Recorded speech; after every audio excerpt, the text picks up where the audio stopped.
Good morning. This is Jason Dean coming live at you again for another Film Fanatic show. It is about 10:20 on a Friday morning.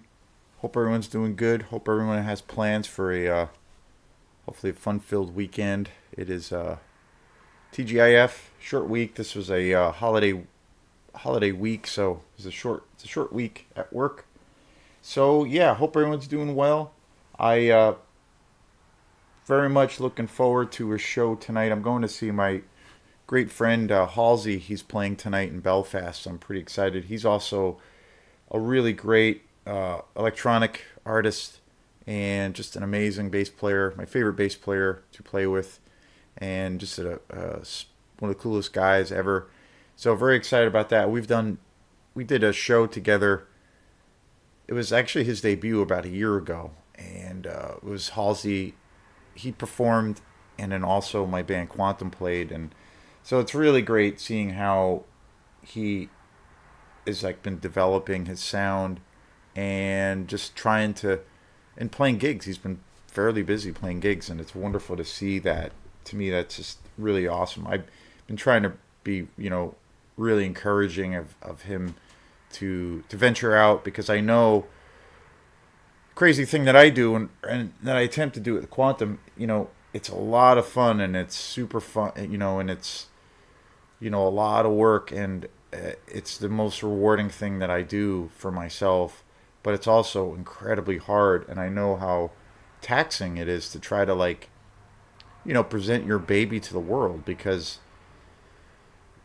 your baby might be kind of strange and kind of a weird specimen. So, how do you do that? And especially if it's on the more fringe side of things. But it's from a natural and organic place, and you feel at the end of the day whether people like it or not. It just it's not a premeditated thing, and it just represents you, and that's all it is. You take it or leave it. So very cool. And so I last night I should back up a minute. I've been covering all kinds of videos or movies from my big purchases at Opera House Video. I still have I think two more movies. I believe I have two more movies to cover from this bad boy here. This is the big combo pack I've been doing here. This is one that I picked up at Opera House Video. That's been super awesome, and I finished it the other night, and I believe I have one or two more movies left to review. I finished this the other night. Just amazing. Most of the movies on here I've never seen before. It's my first time viewing. All kinds of great. Most of these movies are from the '60s, which has been super awesome. Again, I haven't seen most of these films. There are a lot of mostly Italian horror exploitation movies, super low budget, really, really super cool. And so like the last week or 2 weeks, I should say, probably closer to 2 weeks, all of the videos I've been doing for Film Fanatic have been about this collection. So super cool. I just finished it up. I have two more to go, one or two more videos to go for the uploading segments, and then be moving on to some other videos. But what an awesome ride this has been! Super fun.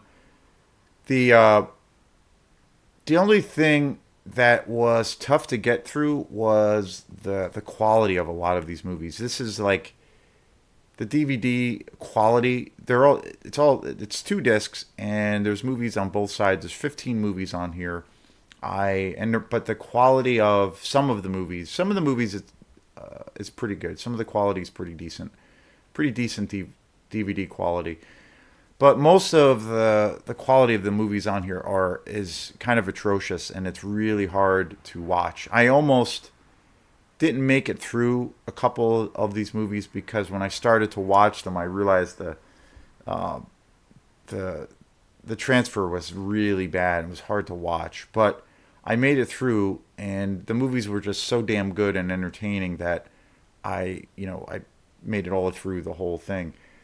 So again, in the future, when I go to buy some more movies, I will probably keep my eyes peeled for a lot of these titles. So stay tuned for the last one or two segments for this whole bad boy. But overall, and I got this for like, it was really $1, so couldn't beat it, And when you're a collector of shit like I am, you got to buy it. So super cool. But I was wanting, after I finished up the discs the other night, I was craving to see something really high quality, really high end. I had been thinking about this movie just kind of randomly, and I've seen it quite a few times, but it's been a few years. It's been probably 3 or 4 years since I've seen it. And I forgot what just an incredible movie this is. And that is The Conjuring. The Conjuring is a pretty big franchise. There's like, I think there's like 3 or 4 movies in the franchise. And I've seen the second one. I don't know. I can't remember. I don't think I've seen the other ones. I saw the second one. The second one I remember being okay. I think I saw it in the theater. I remember being okay, but not great. But I have not seen this movie. I have not seen the original. I had not seen the original, which came out in 2013.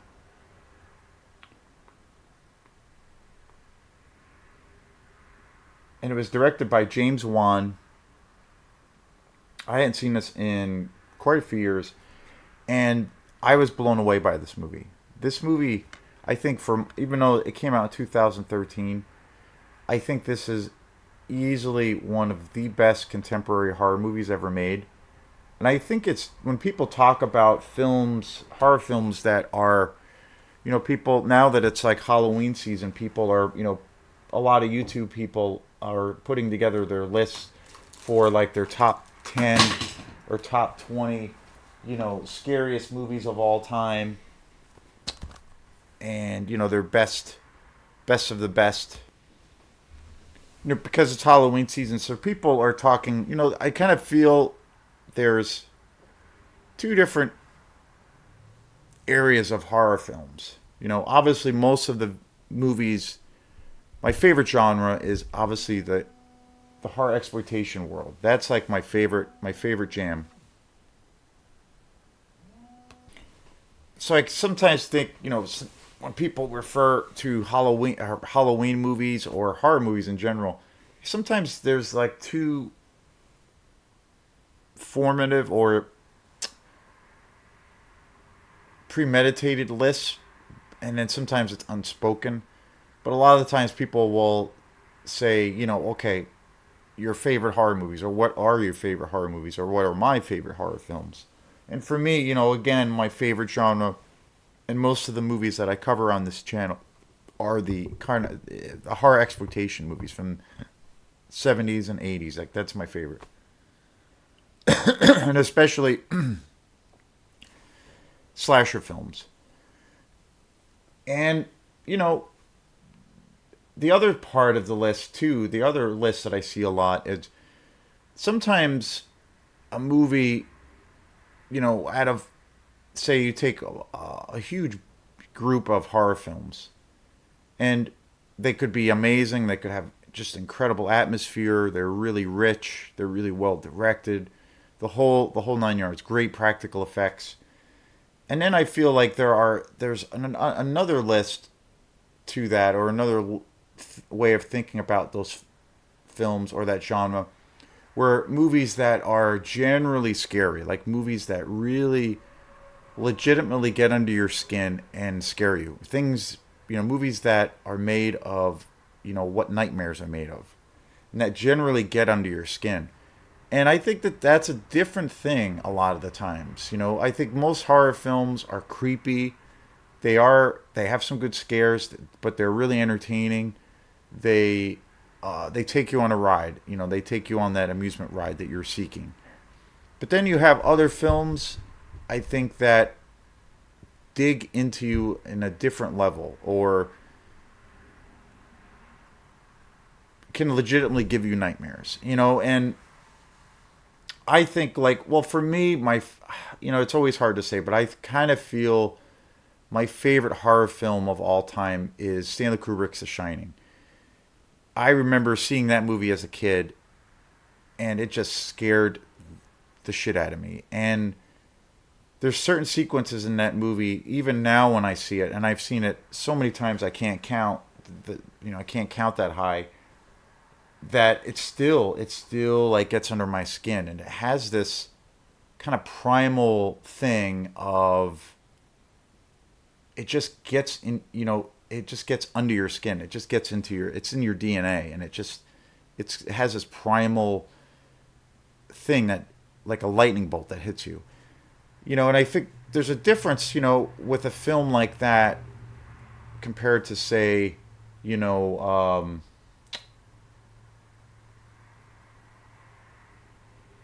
Halloween, for instance, or Friday 13th, or, films like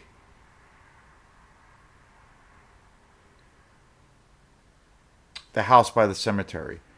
All of those movies I just love to death. I just love to death. But sometimes you have those films that just kind of go a little bit deeper, and they just, like, again, they just resonate at at a different and a deeper level, where they're generally frightening, like really legitimately scary, and will keep you up at night regardless of your, kind of your threshold as far as what you're willing to see individually, as far as violence or gore or whatnot. You might have a high threshold for things that you can watch by yourself. And I think, when you look at movies that are generally truly frightening, like truly frightening, out of the horror genre, there are, again, there's millions of movies within that genre, and then you have all these subgenres. But I think, it's a relatively small list when I think about it. And being that horror is my favorite genre of all time, it's a relatively small list of films that really penetrate your psyche in that regard. And that is not at all, like I said, discounting or disregarding all of the other movies that I love, where I kind of feel, for me, it's like really entertaining, and it's just amazing atmosphere, and they can be incredibly creepy experiences, and very thrilling, very suspenseful. Movies like The Shining, I think The Shining, perfect example. The Exorcist is another movie where I feel it strikes a different chord. The original Texas Chainsaw Massacre, it strikes a different chord. It just gets under your skin. It's a very primal thing. It's another level of a story, or another example of another level of storytelling. Aliens. I remember seeing Aliens, James Cameron's sequel to Alien, which I also consider to be one of those movies. Both of those films, I feel, strike a different chord, and they're truly There's aspects of both of those films that they're truly nightmarish, and they truly get under your body. Other films too that I feel that generally do that. Well, getting back to more modern films, I feel like Ari Aster's Hereditary. I think that's one of those movies that generally gets into you at a different in a different way, as far as horror goes, psychologically. I also feel like Bill Luswig's Maniac, my favorite slasher movie of all time. That, to me, that movie goes to that place too. Different genre, different style of filmmaking, but still, it's just got this thing where it just strikes this nerve, and it just, like, goes into these places that you didn't think were possible. And another film I think that does that, another horror film that really is one of the scariest movies ever made. All of these movies I've mentioned, I think, are a shorthand list of films that I think are the scariest, just pound for pound, the scariest movies ever made. Another movie I think that definitely deserves to be mentioned is Takashi Miike's The Audition. That movie is freaking terrifying, and the first time I saw that, that movie creeped me out at a whole nother level, like where I legitimately, it was scary. Um, and I think another movie that does that is Sinister, but with Ethan Hawke. There are moments in that movie I think are generally frightening. Another more recent film I think that does that is The Babadook. I think that movie strikes a different kind of a chord. I think Robert Edgar's The Witch, that movie strikes at a different chord and goes to a different place than say your average horror film. And today's movie, The Conjuring, I think that's one of those movies. You know, and again, this came out 2013, but I think it's generally when people talk about movies, horror movies that are truly scary and frightening, where it's at another level. I think The Conjuring is one of those movies. It's so incredibly directed. It's directed by James Wan, of course, who has made, you know, he's probably most well known for the first Saw movie. He's made, you know, all kinds of films,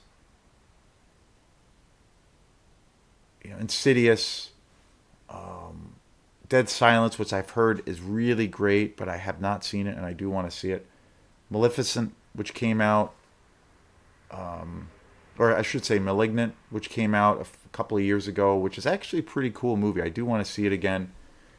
And, you know, so he's done some pretty cool movies, and I've always liked some of his stuff. But the Conjuring, I think, is next level. And it's very interesting because the film is essentially a period piece. It's it is set in the 70s, and it's centered on these supposed actual cases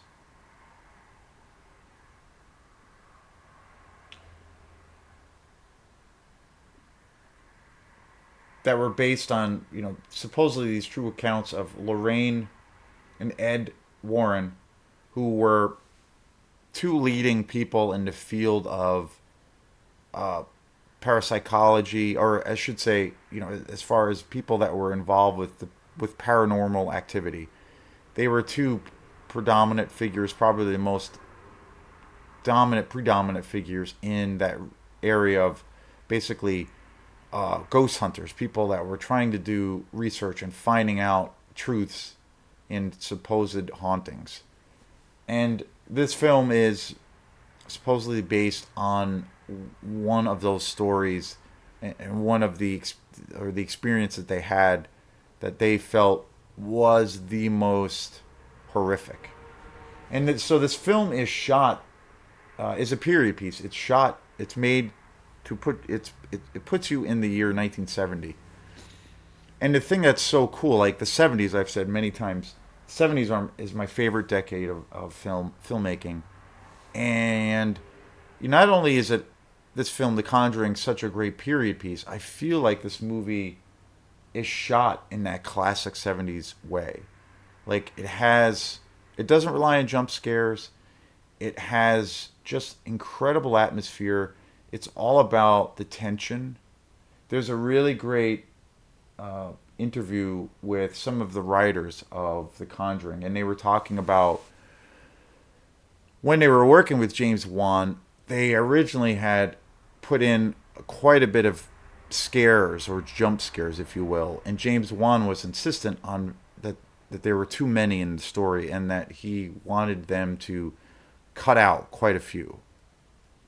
And at first there was like a reluctancy from the writers to do that, but then they felt, well, no, that makes sense because they want to build collectively they want to build this film in a way of where it builds all of this tension. And so when you are in this situation of something that is truly scary, it has an impact. But it's about the characterization, it's about the story, it's about the family, it's about that dynamic first and foremost. And you see that on a big screen. Like it's pretty incredible. The direction for this film is just incredible. The cinematography is breathtaking. The cast is just incredible. Vera,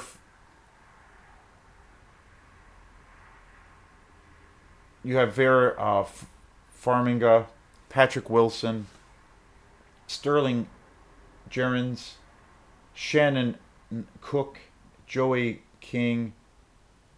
Just an amazing cast, and of course, Lily Taylor, just amazing. She plays the mother. Just incredible.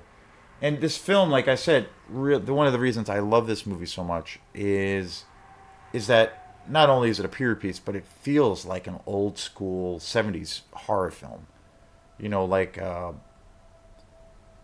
something that has a to me it has a William Friedkin kind of vibe. From The Exorcist. It's got that slow burn. It's about this atmosphere. It feels real. It feels like practical, and it's about the story. It's about the relationships first and foremost.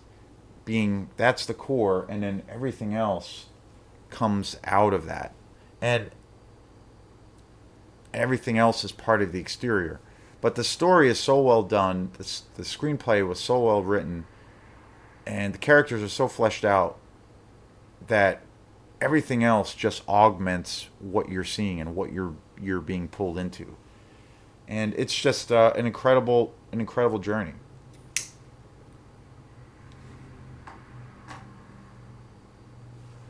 And I don't own The Conjuring on Blu-ray, but I have this DVD copy, and it's I have to say it's incredible.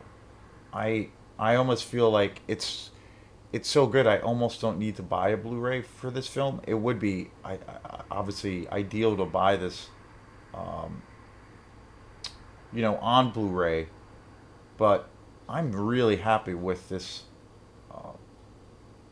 with this version. The transfer is uh, is just amazing. It's kind of immaculate. the The film score for The Conjuring is uh, horrific and just astoundingly good. It was composed by Joseph Bishara, and I have to say it has to be one of the best horror film scores out there. I just think it's tremendous. It just talk about creating a mood, talk about creating atmosphere, talk about creating tension and having this musicality around where there's such a cool emphasis on like kind of the ebb and flow, pulling back and then adding tension. I mean, and the music is so great that I feel like it really is a character of what makes The Conjuring so great. It's another character in the movie. It's so good. Just the beginning opening sequence before the movie even starts. There's this musical passage that starts that's just like whoa, like the minute you hear that cue, you're in it, and it's like whoa, like this is really like horrific and scary. And talk about rich atmosphere, just amazing, just amazing. And again, the thing that I loved about this film so much was it has a relaxed pace. It doesn't rely on exhausting horror tropes that we've seen before. James Wan even says in this special feature segment, which is pretty good. There's a 15-20 minute interview with the cast and James Wan in on this disc, and it's short, pretty good, but there's some really interesting interviews and discussions on it where it really goes into you know James Wan was talking about you know the idea or the concept of like your horror tropes, and he's like, well, you have those kinds of things that are used over and over and over again. And he's like, well, the reason that they're tropes is because they obviously work. They're things that work and can generally scare an audience. But he said the thing that's tricky about it is when to use them and when not to use them. He said that a lot of the times there's an overabundance of that, and it overstays its welcome. It it it loses its impact. And he said if you use those tropes to augment your story and not making that the focus, you are going to probably have a really good film and a really good story. And knowing when to show something and when not to show something, when to have restraint. The idea too that I've talked about, the concept that less is more. A lot of the times, what you don't see, you know, is going to be more frightening. It's the whole idea of, well, like Ridley Scott's Alien, perfect example of that. You don't see the monster until you're like over an hour into the film, and that's basically what The Conjuring is. But you get these little images, you get these little appetizers of what's lurking in the dark, and the thing that's so magical about that, not only is the pacing's really setting you up for all of those wonderful things, but it leaves a lot, as the viewer, as myself watching the film, it leaves a lot to my imagination. So I have to think about what's going on, the psychology of not knowing what is truly happening just is thrilling. And I feel as a viewer and as a fan, that just pulls me into more and more. I'm not being ham-handed anything. I'm not being told how to feel. And it's not so obvious as to what's going on. There's an air of mystery.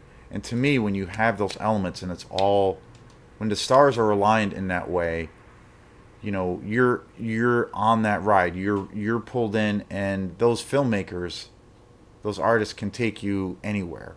And The Conjuring is a perfect example. And I feel like, again, it feels like a 70s film the way it was shot. And again, that's my favorite decade of filmmaking. And to me, that's a characteristic of the 70s. Probably the biggest characteristic of the 70s is, and as to why I love the 70s so much, is that they have a grittiness to them, but they're story based, and there's a little bit of a slow burn to it. It's not going to be, the film is not going to be like rammed down your throat, or the conclusion, or having to know right away what is going on. It's really about that slow process of being pulled into the story. And then when you're given information, there can be scenes of where there's not, say, necessarily any dialogue whatsoever, but you're still getting that information. And so when shit really hits the fan, you're really taken on that ride because it has an impact. And so I can't recommend this movie enough. I definitely think it's one of the greatest horror movies ever made. I think it's truly on that tier of one of the scariest, like legitimately scariest movies ever. Just truly frightening and just thrilling. Thrilling as all hell. I would like to see the other movies just for hell of it. I don't remember the other ones, or at least Conjuring 2 being as good as at all. And I know there's a third one that came out fairly recently, maybe even a fourth one. But I do want to see them at some point again. But god damn, this movie is just such a great film. I think again, I do like James Wan quite a bit. I'm a huge fan of the Saw franchise. I think the first Saw movie is a killer movie. But I think this is easily the best thing he's ever done. So awesome. And there's all these spin-off movies. There's The Nun, and then there's the Annabelle. There's all of these other spin-off films out after that came out of this movie, and of course the sequels. Like, this spawned a huge thing when this movie came out. And they're all, I don't know, the Nun movies are kind of terrible. The Annabelle movies are just kind of flat. Not very good. But this movie is so damn good. Such a one of the best horror films ever. So I highly recommend it. Most people have probably seen this movie, but uh, you know, I needed to talk about it. So thanks again, and we will see you next time. Peace.